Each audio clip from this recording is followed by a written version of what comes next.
Yeah, I don't know if the golf's the right word. I think they strategically played that pretty well. You look back to day one, and the ball did a little bit for us, but the way that they scored allowed them to set up the match from there, and declaring at the difficult time to bat under lights. And then even yesterday, you look at it, if we had have potentially got those wickets an hour or so earlier and made the most of the daylight before heading to the night. So there's a number of things you look at. Obviously the end result is big, but yeah, as a group, we could have been a slightly different. What changes would you like to see, either personnel-wise or attitude, or how would you adjust for the second test? Well, it's a completely different challenge. You go back to traditional Test cricket with a red ball. There's a number of things with day-night Test cricket that you take into, and like I said, I think England strategically played it pretty well.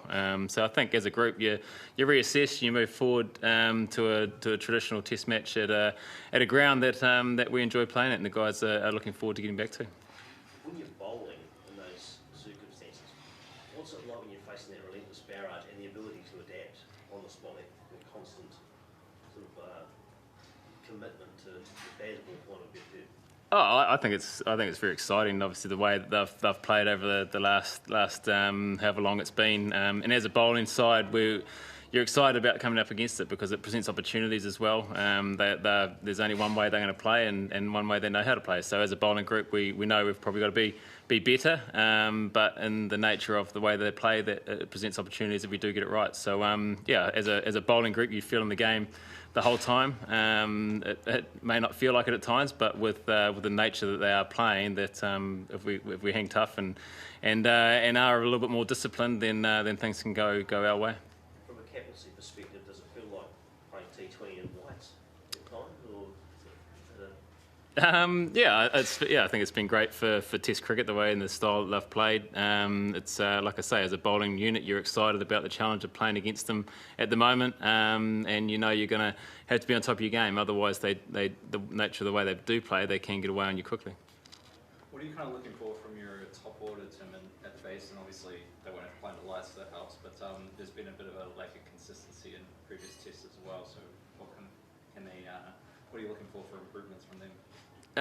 It's not long ago. Kane got a double 100 and Devon got 100. So I think they had the worst of the conditions both times, having to go out under lights. But you look at our top three; they're three of the best players we've had. So as a group, we know and we trust that they'll come right. Like I say, you go back to Wellington, we're a more traditional Test match. They had, our top order had the worst of the conditions. They know that they would have loved to have found a way to get through it, and if they had of, then things could have been slightly different. But that's cricket. The effort's always there, and the trust in what we're trying to do as a team. And on a different note, what did you make of your debutants and their performance throughout the test? Yeah, it's never easy coming in, and for those guys, they've played a fair chunk of domestic cricket, and yeah, they show glimpses and show bits at times where they were very impressive, and they'll be better for having had a taste of Test cricket. And yeah, I was pleased with the way that they went. Obviously, even the way that Tix held in there and got Tommy through to 100. Coogie contribution with the bat, 50-odd run partnership with Tommy in that first innings that got us close to their score as well. So there's plenty of good to take out of it. If you look at the result, you can beat yourself up, but there's also a couple of good things that we can take forward as well. So now that you've had a real close look at exactly how they play at every innings, obviously in that series over in England last year they attacked chasing totals, but obviously that's how they want to bat in every innings now. Technically, are you reassessing in little things how you bowled from this test, looking ahead to Wellington? Obviously, like Neil was short and attacking and wanting to get mistakes out of them, but also crossing a lot of runs as well.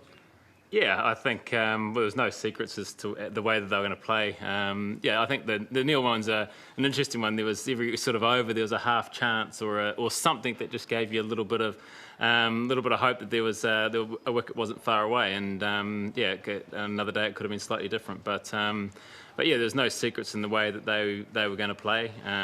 We know that they kind of come out pretty hot, and especially like I say in a pink ball test, they strategically chose their moments brilliantly. So we're again different beast, different challenge in a day test match at the Basin. So it's the guys, like I say, the couple of guys on debut will learn from that, and the guys, myself and Wags as well, will all learn from the experience out there. Quite a bit, obviously, about how positive it is in the dressing rooms and how happy they are. Obviously, that comes with 10 wins and 11 games. I mean, a couple of years ago, your side was top of the Test world. Is it a quieter dressing room now? Is it something that needs to? How is the atmosphere inside the camp? Yeah, it's pretty good. It's obviously not ideal when you lose. But I think as a side and as New Zealanders, we tend not to ride the emotions too much. Went in that period when we were doing well. The changing room was a great place to be in, and but it wasn't. You wouldn't have walked in and noticed too much different. But yeah, same now. When results haven't gone our way, we're still enjoying ourselves, enjoying each other's company, and trusting each other, and what we're trying to do. So I think that's the Test side's changed a little bit over the last couple of years, but that's sport. People come and people go, and it's about now. It's our chance to go out and I guess as a side try and do some great things as well. Being a fast bowler yourself, a quick word on Broad and Anderson, who are on the top of the world at the moment. I ask that because you've just lost your new ball partner. How important are bowling partnerships?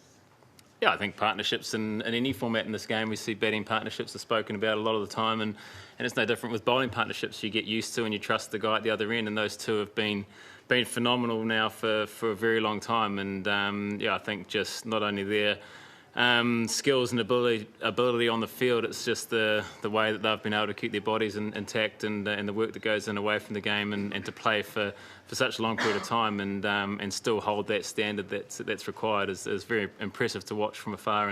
And I've been a big fan of both of them for a long time, and been enjoying watching them, having watched them for a long period of time as well. So it doesn't look like they're slowing down anytime soon. So it's very, very impressive to watch, and just see the sheer, well, first and foremost, the number of wickets they've been able to take, and also the number of matches they've been able to play is very impressive. Are we likely to see Matt Henry share the new ball with you at the Basin? I think all things are going well with Matt and his family. So I'd imagine he'll be there in the base at the Basin, and he's been a valuable member of the side for the last wee while as well. Certainly just last year, word on the crowd sold out yesterday, and then looking forward to a couple of sold out days in Wellington.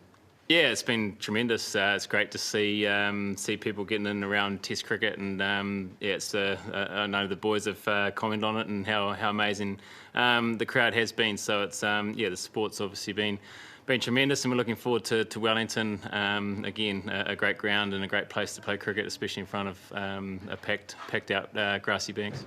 Thanks, guys. Cheers, Tim. Cheers, guys. Oh, you got a bird in there.